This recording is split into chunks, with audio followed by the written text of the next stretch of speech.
Alors, je suis né à Shawinigan, dans une famille catholique, ni plus ni moins pratiquante que toutes les familles catholiques du Québec. Et puis, ma mère m'a enseigné très jeune des bonnes valeurs chrétiennes. Elle m'a appris à prier, elle m'a appris que je pouvais parler à Dieu parce qu'il était là, qu'il m'entendait, tout ça. J'avais quand même un bon contact avec lui dans ma jeunesse. Mais vers l'adolescence, les plaisirs de la vie que je commençais à découvrir ont fait en sorte que ce contact-là avec Dieu a été mis peut-être un petit peu de côté et j'ai commencé à découvrir là, ce que j'appelais à l'époque les paradis artificiels, comme la drogue, l'alcool et ces choses-là. Et j'ai fait quelques années comme ça, jusqu'en 1988, où il y a eu quelque chose de spécial qui s'est passé parce que quelqu'un qui m'était proche est décédé. Et ça a soulevé en moi des questions sur la vie après la mort, le ciel, l'enfer et ces choses-là. Et ça m'a amené à me poser la question, où est-ce qu'il est allé et où est-ce que moi, je vais aller moi aussi, mais que je meurs?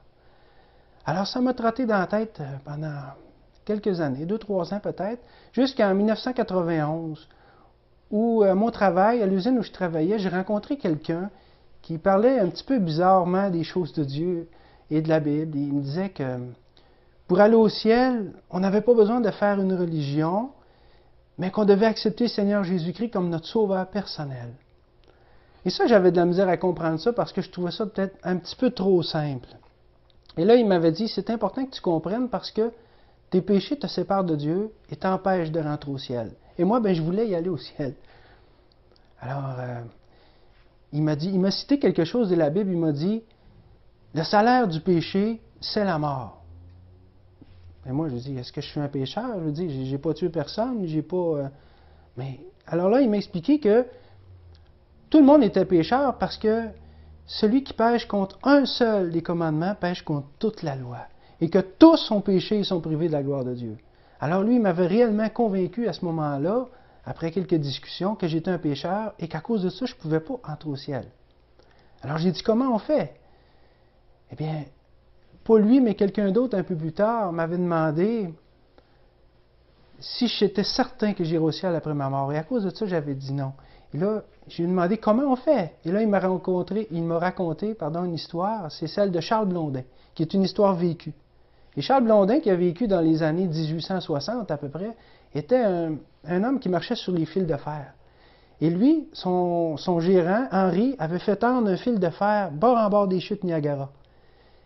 Et Charles Blondin avait traversé ces chutes-là sur le fil de fer. Et là, la foule applaudissait apparemment et tout ça. Et là, Charles Blondin avait dit à la foule, est-ce que vous croyez que je peux faire ça? Et là, tout le monde disait oui, tout le monde l'avait vu. Mais Charles a dit, est-ce que vous croyez que je peux traverser quelqu'un sur mes épaules, l'autre côté des chutes, sur le même fil de fer? Les gens, je ne sais pas trop quelle était la réaction, mais j'imagine qu'ils devaient être un peu sceptiques. Alors, Henri, qui était le gérant de Charles, a embarqué sur ses épaules. Et Charles a dit, Henri, je vais te traverser de l'autre côté. Mais fais comme moi. Tu me suis, c'est moi qui mène. Essaye pas de pencher d'un bord ou de l'autre, c'est moi qui mène, suis-moi. Ça va bien aller. Et Henri a embarqué sur les épaules de Charles. Et pas à pas, sur le fil de fer, ils ont traversé les chutes Niagara jusqu'à l'autre côté. Et là, j'imagine que la foule devait être complètement enthousiaste. Et là, Charles, apparemment, qui a dit, est-ce que vous croyez, il a dit ça aux gens, est-ce que vous croyez que je peux traverser quelqu'un sur mes épaules, l'autre côté? Les gens disaient oui. Alors, il se serait reviré vers un monsieur qui était là. Il a dit, monsieur, voulez-vous embarquer sur mes épaules? Je vais vous traverser de l'autre côté. Le monsieur a dit, non, non. Mais il dit, pourtant, vous m'avez dit que vous croyez que je pouvais le faire. Mais il dit, donnez-vous à moi, embarquez sur mes épaules et je vais vous traverser.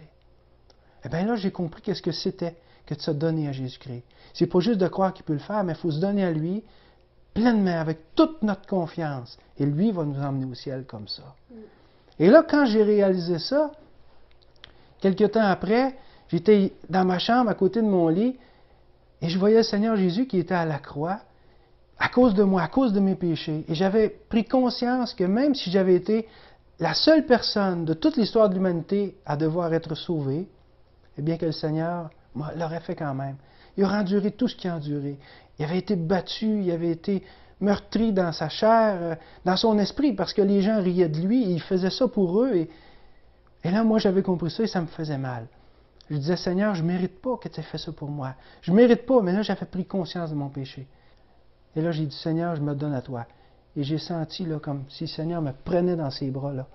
Et là, il s'est installé une sérénité dans mon cœur, puis Ça a transformé ma vie. Parce qu'à partir de ce moment-là, à partir du moment où j'ai cru que Jésus était mort à ma place, pas d'une façon générale, mais d'une façon personnelle, où je me suis approprié ça par la foi, que j'ai cru ça, ben j'ai su que maintenant, j'étais son enfant et que j'irais au ciel après ma mort.